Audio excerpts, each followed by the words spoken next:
Lakshmi Srinivasa jewelleries proprietors Duggi Srinivasarao, Duggi Abhinay, IT hub ఎదురుగా Yellandu cross road, Khammam. ఈ MLC election లో సజావుగా సాగుతున్నాయి. వీటికి సంబంధించి పూర్తి వివరాలు మనం కొంతమంది మనతో పాటు ఉన్నారు, వారిని అడిగి తెలుసుకునే ప్రయత్నం కూడా చేద్దాం. 55, 56 డివిజన్ కు సంబంధించిన కాంగ్రెస్ అభ్యర్థి పైడిపల్లి సత్యనారాయణ గారు మనతో పాటు ఉన్నారు. వారిని అడిగి కూడా కొన్ని విషయాలు తెలుసుకునే ప్రయత్నం చేద్దాం. అన్న, ఇక్కడ ఎటువంటి సౌకర్యాలు ఏర్పాటు చేశారు? ఎన్నికల సరళి ఎంత ప్రశాంతంగా జరుగుతుంది? ఎటువంటి ప్రలోభాలకు గురి చేసే అవకాశాలు ఏమైనా ఉన్నాయి ఈ సరౌండింగ్? ఈ ప్రలోభాలకైతే ఏం గురి చేయట్లేదు, చాలా ప్రశాంతం నడుస్తుంది. ఇక్కడ మాకు 55, 56, 54 డివిజన్లో కూడా చాలా ప్రశాంతం జరుగుతున్నాయి ఎలక్షన్స్, ప్రాబ్లమ్స్ ఏం లేవు.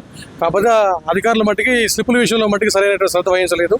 అందరికీ అందుబాటులో స్లిప్పులు ఇవ్వలేకపోయారు బిఎల్ఓస్, అది కొంచెం అసౌకర్యానికి గురయ్యారు. కొంచెం మరి అటువంటి స్లిప్పులందరినీ ఓటర్లు అంటే వారు ఏమైనా స్వచ్ఛందంగా డౌన్లోడ్ చేసుకుని వచ్చే అవకాశం ఉందా? ఇక్కడ మీరు ఏమైనా అవగాహన కల్పిస్తున్నారు? ఇక్కడ బిఎల్ఓస్ పెట్టారు, వాళ్ళ దగ్గర ఇచ్చేస్తున్నారు, ఇస్తున్నారు. ఈ రోజు అంటే ఎలక్షన్ కమిషన్ వారు ఏర్పాటు చేశారా? పర్సనల్ పార్టీల తరపున ఏమైనా ఏర్పాటు? కమిషనర్ ఏర్పాటు చేశారు. ఎలక్షన్ కమిషన్ అంటే ఓటింగ్ సరళి ఎంత అంటే ఇప్పటివరకు చూసుకుంటే 10 లోపు మన 13% పోలింగ్ అయింది. అంటే రిజిస్ట్రేషన్ చేసుకున్న ప్రతి ఒక్కళ్ళు కూడా ఎడ్యుకేషన్ అభ్యర్థులు, క్యాండిడేట్లు అంతా వారు స్వచ్ఛందంగా వచ్చి ఓట్లేసే అవకాశం ఎలా ఉంది? వాళ్ళు స్వచ్ఛందంగానే రిజిస్ట్రేషన్ చేస్తున్నారు కాబట్టి స్వచ్ఛందంగానే వచ్చి ఓటేసే అవకాశం ఉంది. అంటే పూర్తి శాతం 100% ఓట్లు పోలైతే అనుకుంటున్నారా? 80% అట్లే పోలేదు.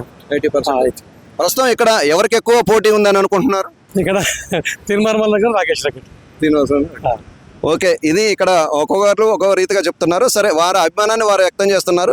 ఓటింగ్ శాతం అయితే దాదాపుగా అంటే సొంతంగా వాళ్ళు రిజిస్ట్రేషన్ చేసుకున్నారు కాబట్టి 100% ఓటింగ్ పోలయ్యే అవకాశాలు ఉన్నాయని చెప్తున్నారు.